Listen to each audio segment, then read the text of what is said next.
Now, Sports Talk with Broads. Here's Hunter Brody.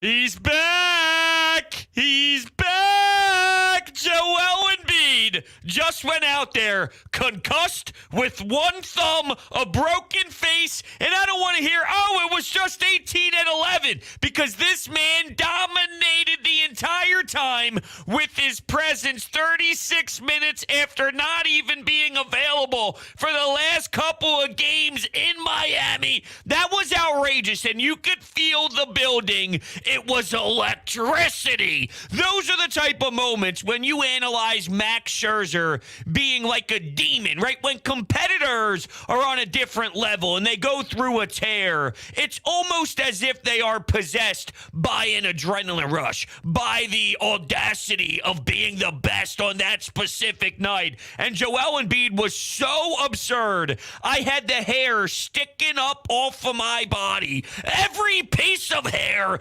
on my body was standing straight, thinking about what he was doing on that floor, the admiration from everybody as fans enjoying what we were seeing. What? You don't think that there's a correlation, you Heat fans out there, from Bam's production tonight compared to Bam's production in Game 1? Please. Or the last two games, just in general, his presence in Miami. This dude changes everything. It's almost as if this is a different series when your MVP is on the floor. He has the mask. He's out there hitting big shots after Maxey is saving the ball, going out of bounds underneath, or to the side, I should say, of his own basket. And Embiid gets the ball, and he gets a big and one shot. He swarmed defender right on him. Nothing but net. The crowd goes crazy. This is insane. This is insane. I had so much fun. After Game 2, I talked about how boring it was, and it feels like the entire series, it's just somewhat deflating because there's no buy-in factor, because the guy that's supposed to carry you to the promised land just wasn't available for you when you're not making a lot of shots. So why weren't you making a lot of shots? Well, the spacing and your offensive identity is completely washed, and you're running DeAndre Jordan and Paul Reed. And think about this, right? There were possessions where I saw Embiid get the ball right around the free throw line extended area, right around the arc, right inside the three-point line, maybe is a better way to describe it. And you're watching three defenders look towards him. He kicks it out to Danny 3, who has 6,000 feet in space to deliver, and that was one of his 7 that he made today. And look, Danny Green has had his ups, he's had his downs. There's no doubt he's been playing better ball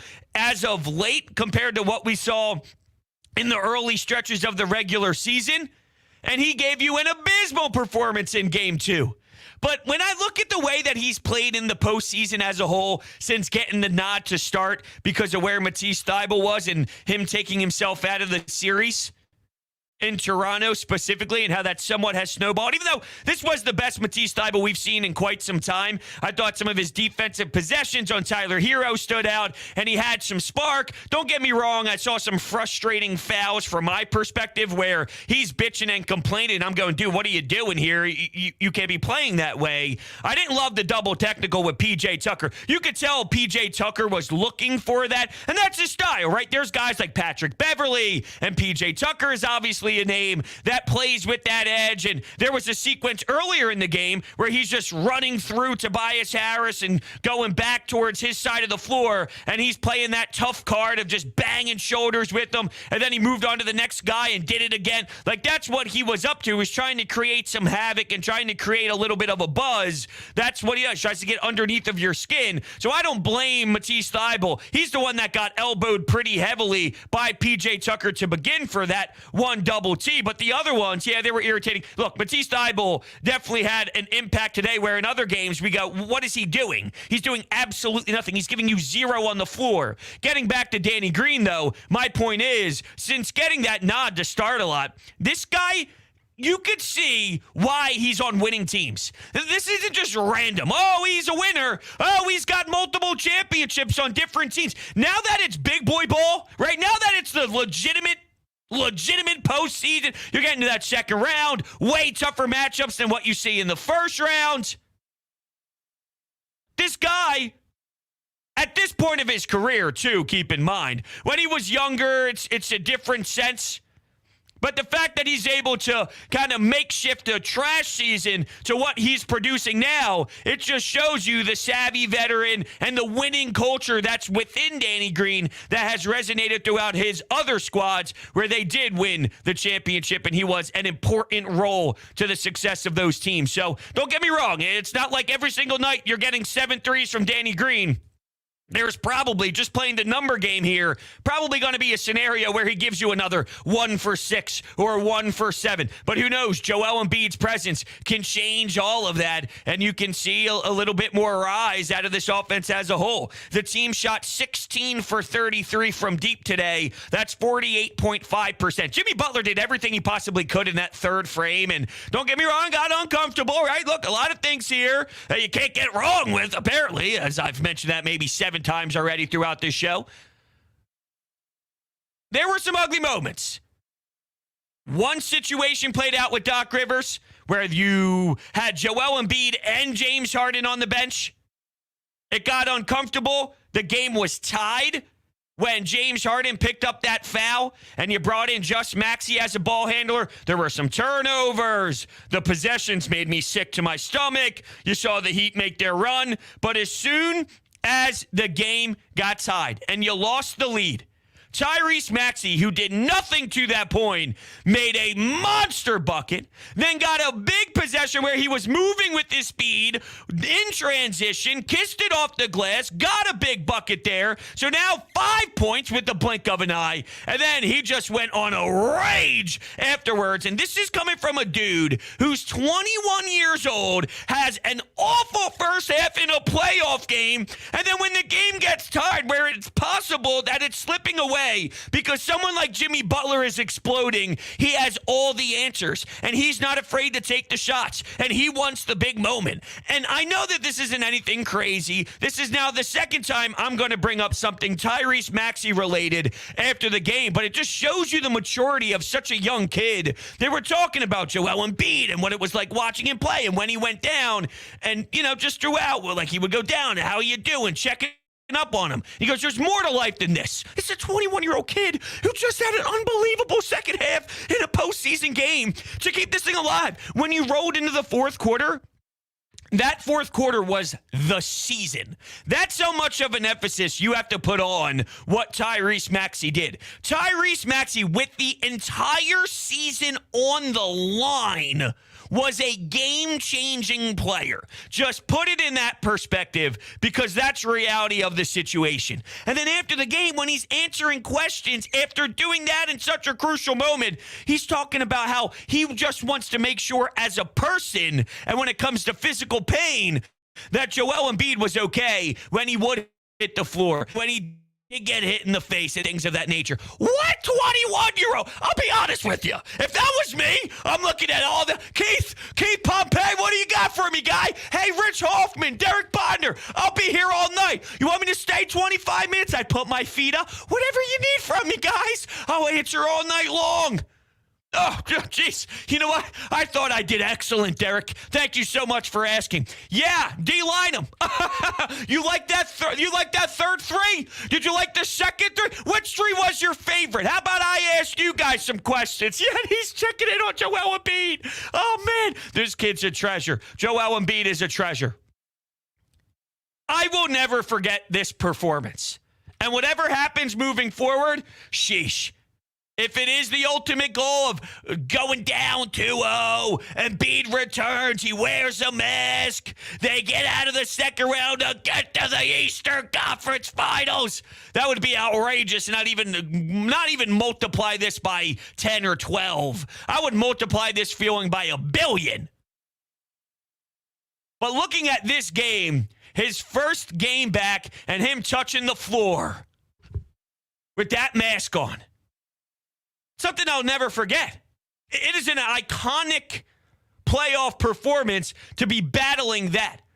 The way the View World's Max Scherzer is now viewing Joel Embiid as one of the most ultimate competitors in all of sports, in the NHL, in Major League Baseball, in the NFL. This is now the pedestal that Joel Embiid is on. And you know what? This wasn't where he was when he came out of Kansas.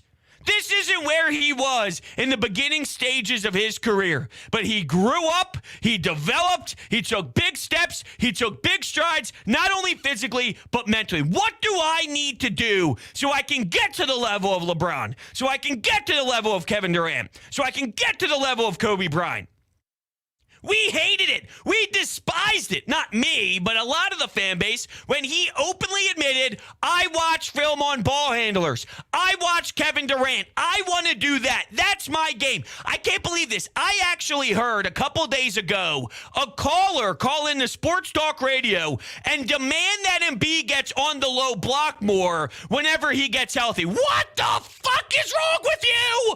What is wrong with you? The reason why this dude is the MVP. And now I'm starting to actually think it is. I've been saying that in a facetious tone for the last week or two because we thought it was inevitable that it would be Jokic. Now, I'm not basing this off of the one nobody on Twitter that started a rumor today or tonight would have been the night because some NBA executives were there. I'm not basing it off of that. But Anthony Gargano is very, very connected. He was one of the first people to say Embiid's getting tested for a mask. He's getting fitted. And oh, by the way, he'll play in Game 3. He's been on that for a while. I know that he is very involved and very engaged on what's happening with Embiid. Now, he tweeted out that he heard Embiid was going to be winning the MVP and specifically mentioned today as well. But then he said, not today, but he brought it up. And then there was an article tonight on NBA.com where it said Kia MVP Joel Embiid. That was in the article. They fixed it and they edited it to say Kia MVP finalist Joel Embiid. Could have just been a standard mistake, forgot the word finalist, but I'm starting to put a couple pieces together here. And now all of a sudden, out of nowhere, are we seeing The Undertaker come out from the coffin here? Are we seeing Rey Mysterio, John Cena from the top ropes? Who's the other guy? Edge? Batista? Booker T? What else we got there? Stone Cold from the top ropes? Man. I didn't even get to James Harden yet. See, when you look at James Harden, 17 points, 6 assists, 8 rebounds or so, right?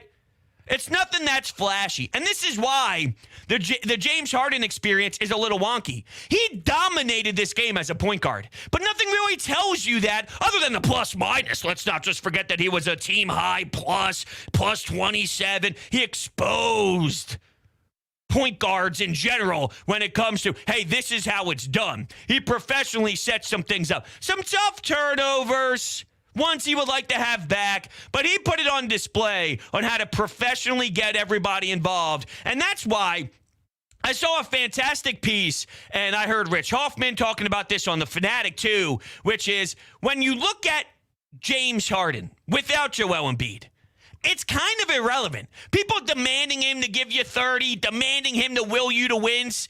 That was never part of Daryl Morey's plan, once trying to get rid of Ben Simmons and move on from Seth, who was in the building today, and Andre Drummond. It was never, okay, can James Harden bring you to the promised land? It's what can James Harden and Joel Embiid do together as a tandem, and that's what you're trying to figure out. And these are the type of games where it shows you he's unreal. He is absolutely a weapon that changes so much of your dynamics. When he wasn't there, Maxey got overwhelmed with the ball in his hands, and the entire team looked out of whack. They looked out of sync. They did. Turnovers, the lead was lost, or it wasn't as big. It was getting creeped into. All of that was real. Harden comes back in after picking up that fourth foul, and it changes things. But you just saw, for example, Shake Milton. He gets his number called. Hits a big-time three. Then he had that work ethic play at the end of the half where he gets fouled with a couple seconds left. He goes to the line. Now, he's got to play over Furkan, and I was screaming that whenever Furkan even got his initial time in Miami. That was just inexcusable. I saw a few lineups that were totally inexcusable. Paul Reed and no Embiid and no Harden. And what are we doing here? There were foul issues with James Harden picking up some fouls. So I don't know if that was in Doc's game plan all along. And I didn't know where the second half was going with Joel Embiid's time because he stayed in a little longer. We're going, is this dude going to play the whole second half? That actually went through our brains, right? Well, we heard afterwards that Doc Rivers claimed that he talked to him. Joel Embiid talked to Doc during the game and said, no, I'm staying out here, coach. All right. They had the timeout.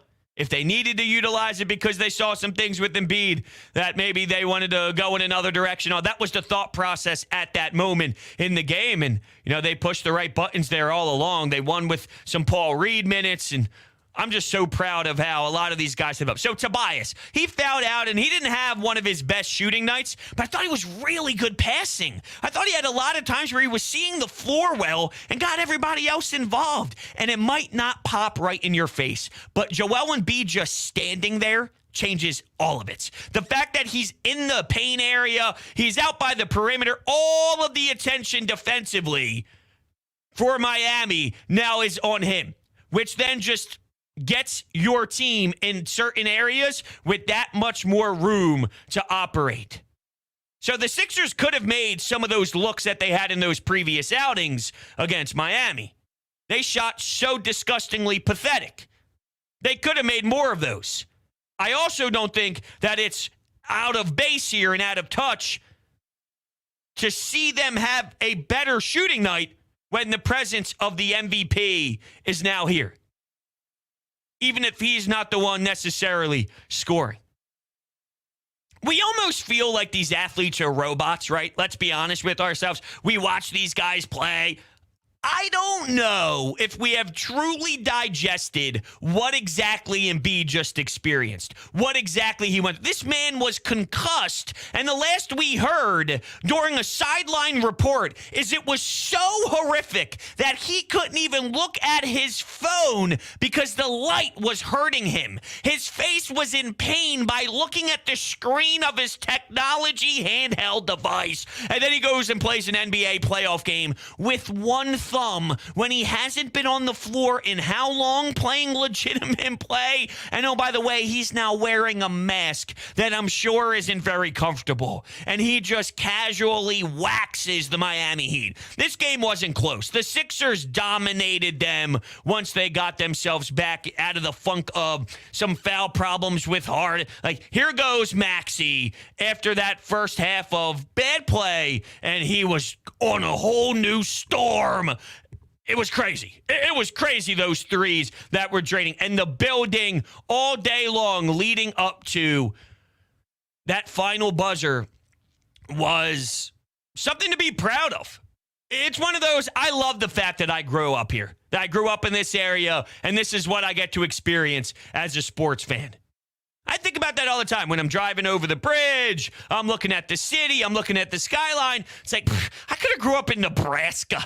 I could have grew up in Florida, where these places that don't really care about their sports. I mean, who knows? Maybe I would have worked in finance. Maybe I would have worked in something else, which is fine. There's nothing wrong with working in finance. There's nothing wrong with working in any sort of apparel stuff or anything like that, right? That's fine.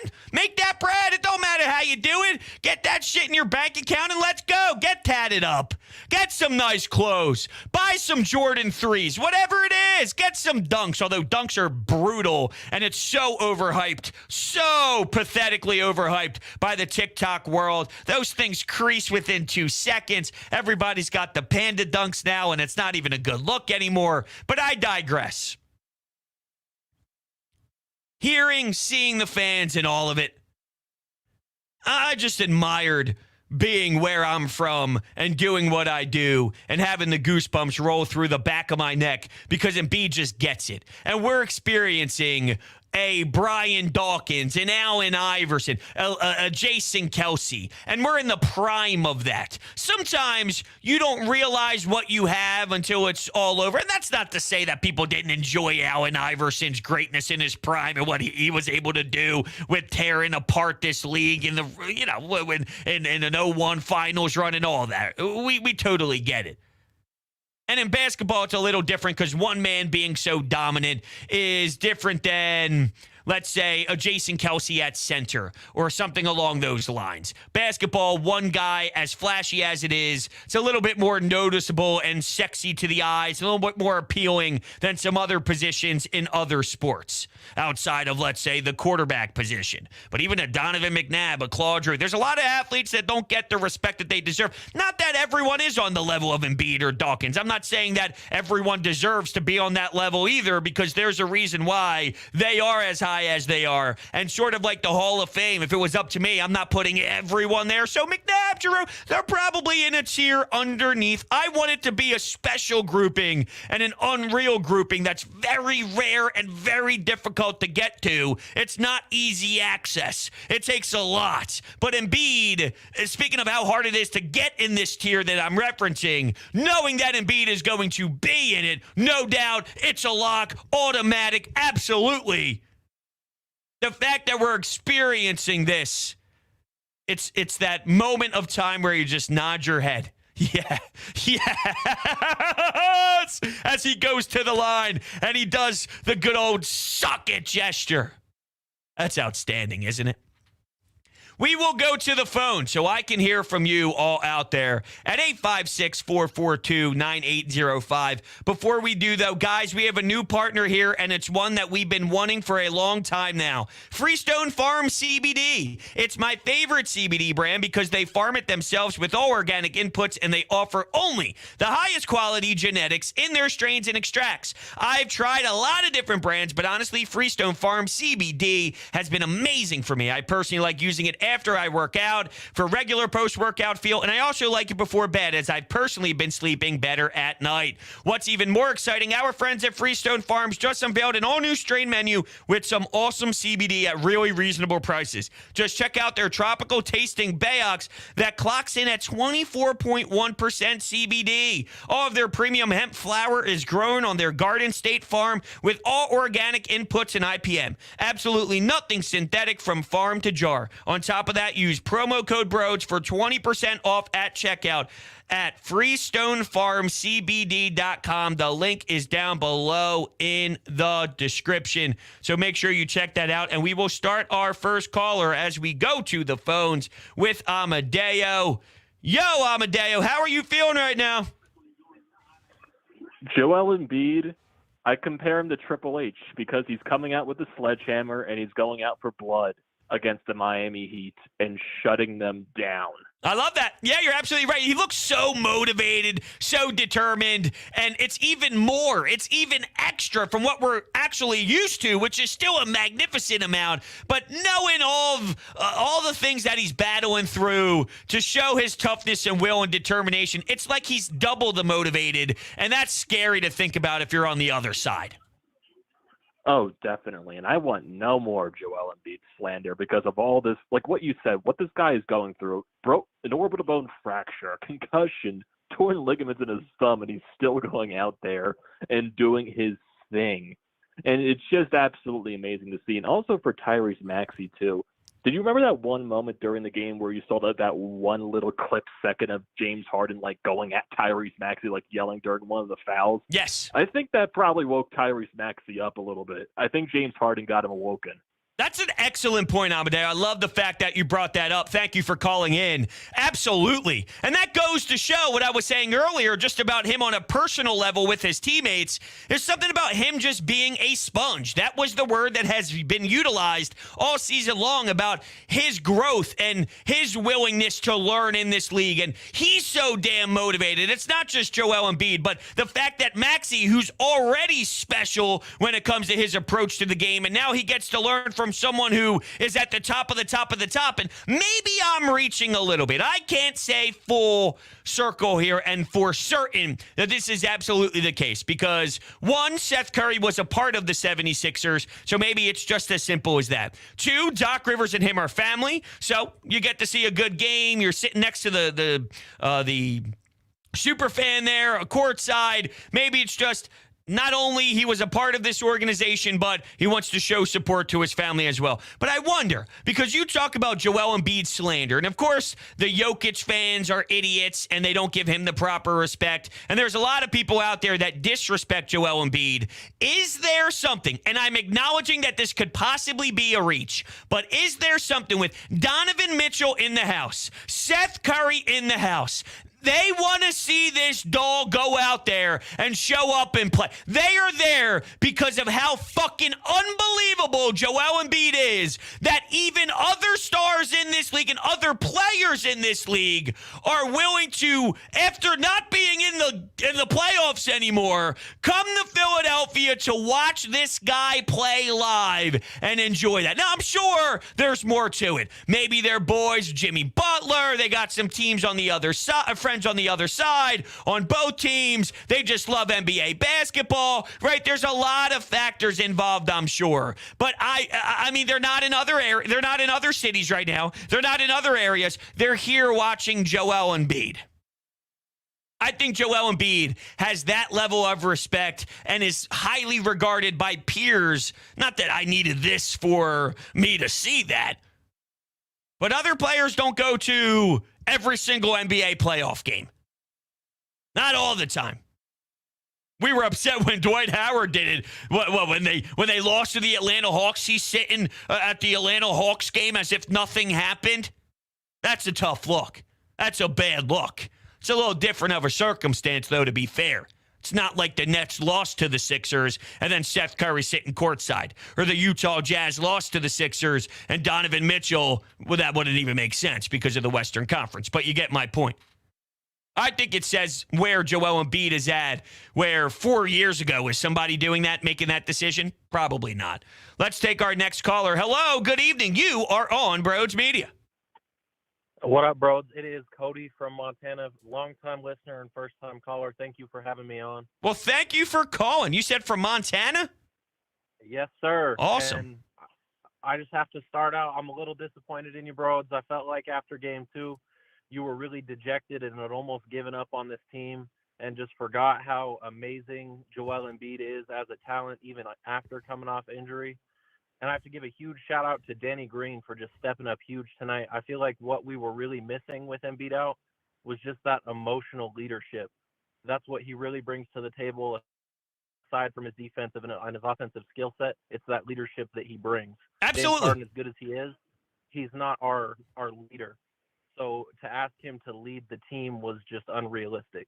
No, you nailed it with the defense. I'm glad you brought that up because his defense was stellar. His body and just his presence was changing everything that Miami was trying to do because they were afraid of what he is capable of doing, which is rejecting you, meeting you at the basket. It's that much harder when you have to run an offense when Embiid is just right there knowing that he can pounce whenever he wants to. Now, in regards to how I was feeling after Game 2, yeah, I mean, I was down. I did not expect Joel Embiid to play because I'm hearing reports that he can't even look at his phone. So when I hear those type of reports, I mean, it was hard for me in the moment to see him coming out in Game 3 and having the impact that he did. So my feelings were all predicated against, or around, I should say. It was all being surfaced around. I didn't think that Embiid was on a path to come back and return. But now that he is, I'm not surprised that we're feeling this great. This makes sense. Well, thank you very much for having me on the show. Great to be on. Thank you. Well, thank you for calling in, man. I'll definitely save your number. So I enjoy getting your number. If you're going to be a frequent caller, you can text the Anytime hotline with your name, and then I can save it. So when I bring you on the air, so what's up, Cody from Montana? What's going on? Makes it a little bit easier because if it's your first time calling or I don't have your number saved, it just comes up with your phone number like our next gentleman or woman who is calling into the show. Hello, you are on the air. How are you tonight? Hello. Hey, how you doing, Boats? I'm doing well. How are you? Oh, man, I'm amazing. That game, I got my whole family hyped up, dude. Yeah, absolutely. I mean, I would say the same for me, but I watched it by myself because my fiance didn't want to, and the dogs were sleeping upstairs. So me, myself, and I was pretty pumped up by myself here in the man cave. Yeah, I was really impressed with Danny Green here tonight, and I really like JJ Redick on the ESPN. Yeah, you know what? And thank you for calling in. I thought J.J. Redick was good. I think J.J. Redick, not that this is the first time I've heard him. We've obviously heard him before, and he did the old standing ovation. But I think he's starting to get a bit more appreciation, I think, for his media presence based off of him going back and forth on the First Take shows and him and Mad Dog were going back and forth, and he's just schooling people left and right. I think J.J. Redick definitely fits the media side of thing in the broadcast, and you could just learn so much about his game and about the game based off of the way that he speaks about it, that is, on the broadcast. I think his relationships and being so raw with leaving the game, he's got so many stories about so many different players, and he talked about his time in Philadelphia. He talked about that first practice where Joel Embiid set a screen, and what did he say? Jared Bayless hit his body, and you can just hear the contact, and he said he would never forget what that was like. And think about the size frame of where Joel Embiid was then, which was a couple years ago, compared to now, and just how much more structured he is, how much more professional he is in every aspect of the game when it comes to screen setting. I could only imagine that things have picked up from that moment where you thought that was tough, hard contact then. Yeah, wait till you see what it's like now. It's even higher. It's even harder. It's even more intense. But I love hearing those type of stories for sure. I thought he did a great job. And you also brought up Danny Green. Danny Green, 7 threes. You know it's your night where not only are you just flip-flopping quarters and which shot you're going to what corner you're going to let it fly from when it comes to your shot taking. But when it hits the iron, it goes up in the air, and you get that friendly bounce, it's your night. Okay? It's your night. And Danny Green exploded big time, and he kept you in the game. But I always point this out after a good Sixers win when I'm feeling nice about what they did. You can look through all of these players and point out such credible times throughout this game. Maxey's second half. Joel Embiid's presence. James Harden, when he wasn't on the bench due to foul trouble, he had a team high in plus minus, and he set everybody up. I even noticed a couple really hard winning rebounds. Tobias Harris comes down with one. There's a couple guys on him. He's ripping it through their hands, and then he just continues to go up the floor with it, makes a nice pass, and then they settle down a little bit, and they get a look that they like. Or James Harden gets a really tough rebound as well. Actually, one of those Maxey threes, if I remember correctly, I might have even wrote it down in my notes because Harden got a big-time rebound. Yeah, Maxey 3 again with 5 exclamation points. And this is in the second half, of course, with parentheses, Harden, board, working on the glass. After that, Maxey hit that 1-footer that was around the free throw line. This dude, unorthodox, needs to make a play, makes the play. That's what he does.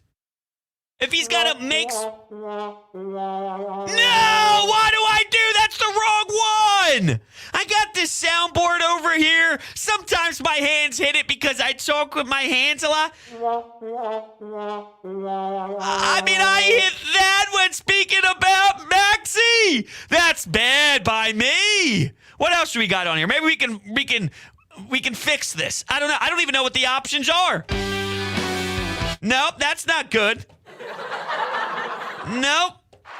Yay! That's the Wells Fargo Center, baby! Maxey for 3!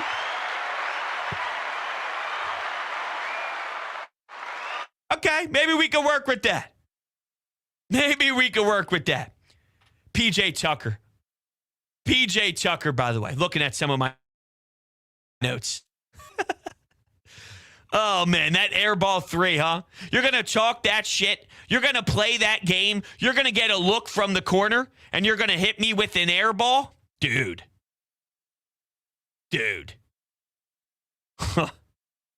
Bum.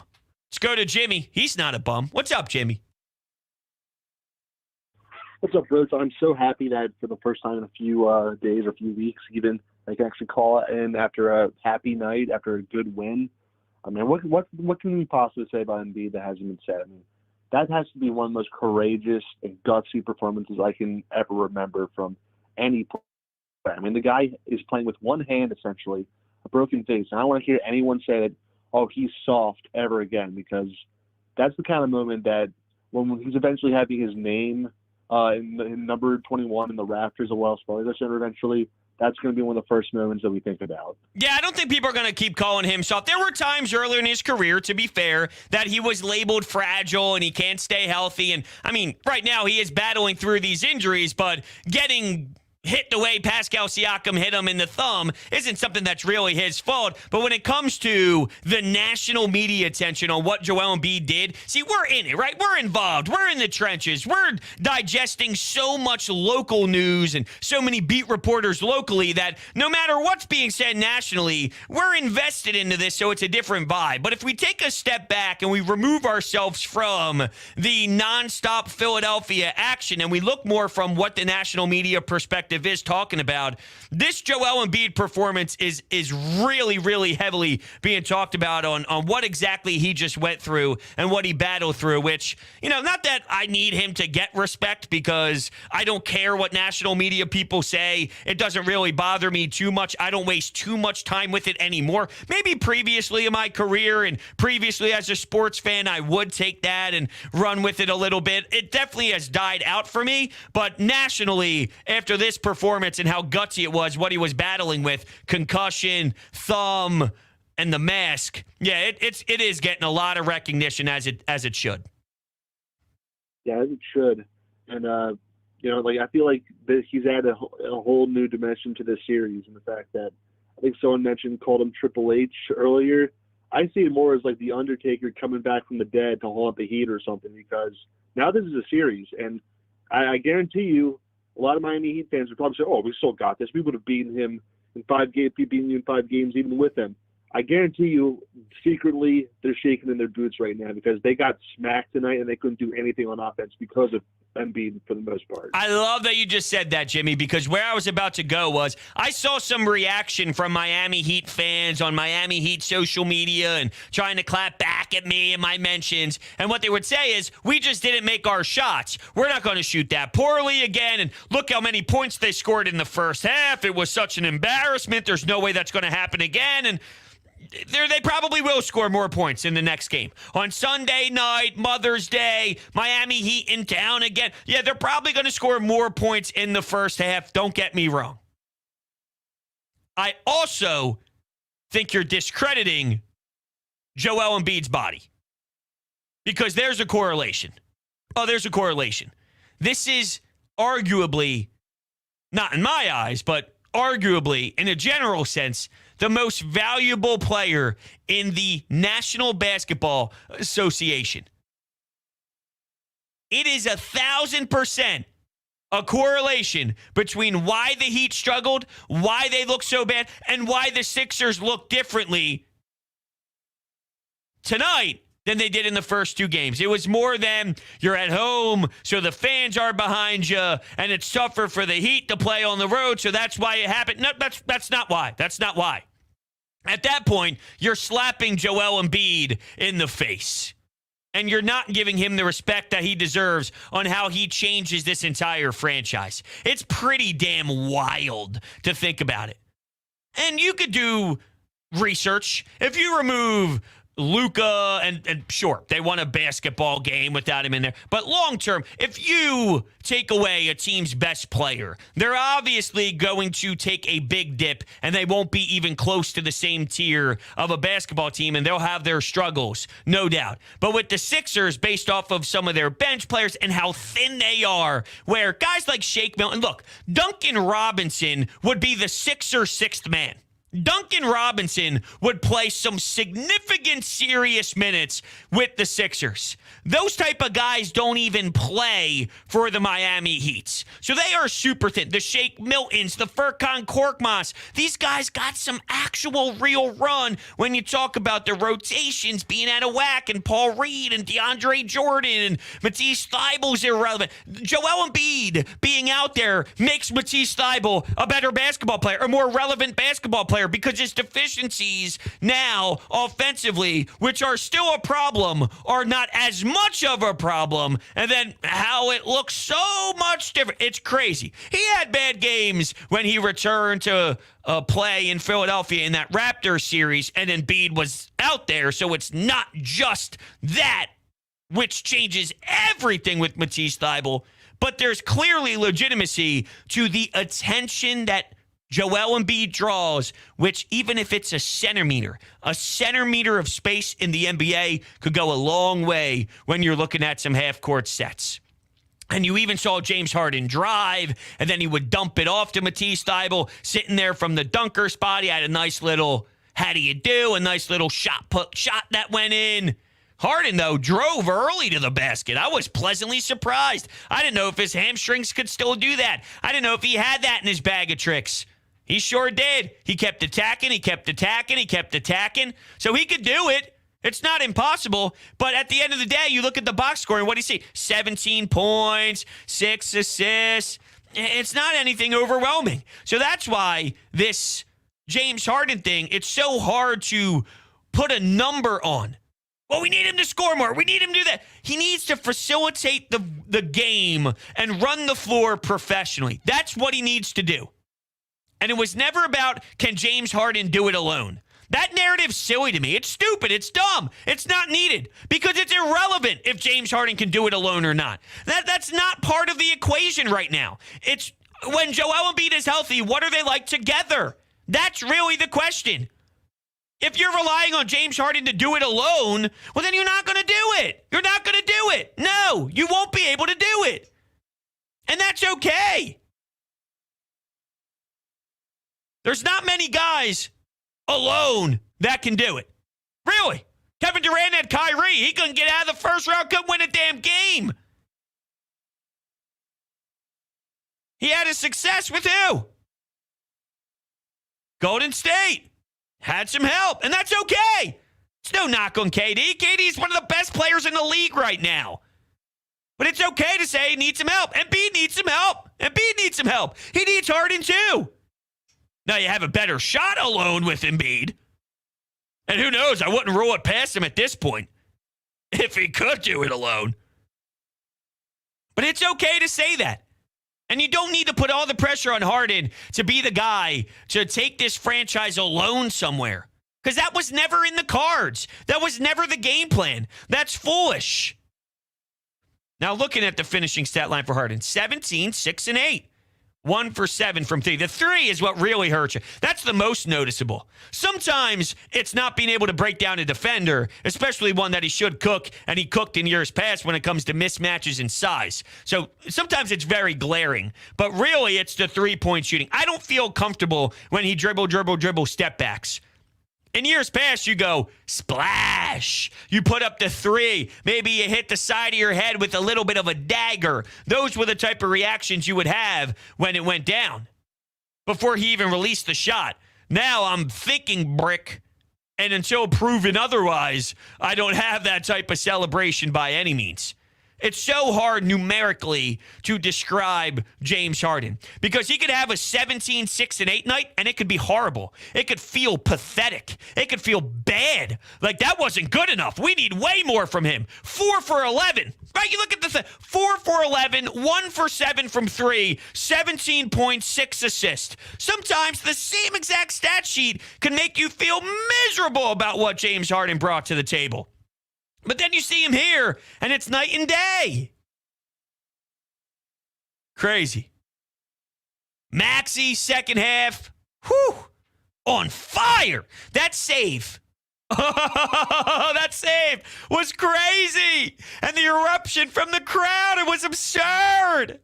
I had a lot of fun today, and I was down in the dumps after game 2, and I didn't see this happening. glad to be proved wrong. I figured he'd come back. He'd have to battle it, thumb, all of it. It would just be so horrible. So tough for him to do. Not criticizing him, just saying it's a difficult task. Here's the question, though. How does his body respond to playing 36 minutes of NBA postseason ball? Knowing Embiid, the way that we know Embiid, I would imagine he'd be just fine and roll out a game again on Sunday. And this wasn't one that was dominant offensively or wild offensively.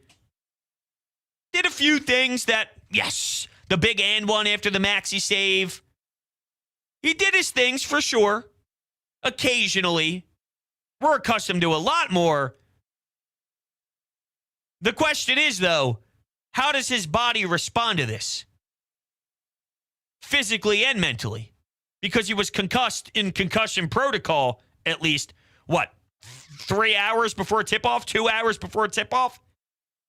So we'll see. Only time will tell. Let's go to Nolan in Hilltown, PA. What up, Nolan? What's going on, Broads? How are you tonight? I'm feeling great, man. I'm feeling really, really good, and I had a blast watching this team compete. Oh, I definitely had a blast, too. This was a good win for the Sixers tonight. They definitely needed that to get them right back in this series at 2-1. And J.J. Redick on the broadcast tonight brought up a stat that really stood out to me, saying how in the first 2 games on the road in Miami, the Sixers shot only 30% from the field when Joel Embiid was not playing. And I think with Embiid's return, I think that really sparked, Tyrese Maxey, James Harden, Danny Green, everybody. That really sparked the offense, and that really lifted them to make their shots tonight, and that really played a huge factor in the win tonight. It definitely did. And Nolan, one of my favorite parts about this too, which is not only strategically, you could talk about the X's and the O's and Embiid's placement on the floor and the spacing, and that's obvious, but just the confidence factor. Imagine being on a team and you're in the playoffs and your MVP is just not there. As much as you want to say, go out there, play as hard as you can, which the Sixers did. They played hard. They weren't making their shots. They were just outmanned. They were out-talented. They did not have enough. But it wasn't for a lack of trying or a lack of working hard. They don't get a lot of rebounds. Other teams do offensively rebound well against them at times, and that's with Embiid. So what do you expect to happen when you have a 92-year-old DeAndre Jordan that can't jump higher than me? That type of stuff is automatically going to be put down in my notes as something to highlight during the post-game show because it's inevitable. The psychological effect of confidence. And Maxey didn't start good, but Harden getting into his grill. And then when the game gets tied, he steps up the biggest and says, give me the moment. It's rare. That's not something that everybody has. Sometimes there's players out there who want the moment and then they shoot 5 feet too wide. It hits the backboard and oh, God, I probably shouldn't have took that one. Swaggy P, maybe, right? Like Swaggy P. Oh, he wanted the moment, all right. He sucked. It's a difference from wanting the moment and believing in the moment and delivering in the moment compared to in your driveway 5, 4, 3, 2, 1 and you let it rip thinking, oh, I could do the same thing here. Crank off the iron. Teammates looking around like, what the hell was that? Not that I know from any experience or anything, because of course I would never do something like that, right? Please, no, not me. I'm PJ Tucker. So maybe there is an airball 3 in my life. But I'll sure get in your face and make you earn every inch out there. I play like PJ Tucker. That's where we're going to end things, in case you were wondering, on my LA Fitness. And someone actually tweeted something pretty damn funny to me about saying, I tweeted, I can't get mad at PJ Tucker because that's who I am. And he responded with, could you imagine a fuck bros chant at LA Fitness? That would be incredible. I almost want to make that happen. We should do a meetup where we play 5-on-5. We get some fans going. We get a fan base. I hit a big 3. Fuck bros. Fuck bros. Fuck bros. I flip everyone the double bird after I take a charge. Oh, man. am I going to have some good dreams tonight. I want to thank everybody so much for hanging out with me tonight. If you are new to the channel, make sure you hit that subscribe button. Hit that thumbs up button as well. I greatly appreciate it. If you're looking to buy tickets to go to any event out there, you can utilize the promo code BROADS at SeatGeek's checkout page. If you are a new user to SeatGeek for your first time purchase, that eliminates those fees. It gives you free parking. It gives you free booze if you want to utilize that on beer in the respected venue that you're going to. SeatGeek promo code BROADS. And then lastly, social media, TikTok, Instagram, Twitter, at Broads Media. Hit the follow button there. Thank you guys all so much, and I will see you next time.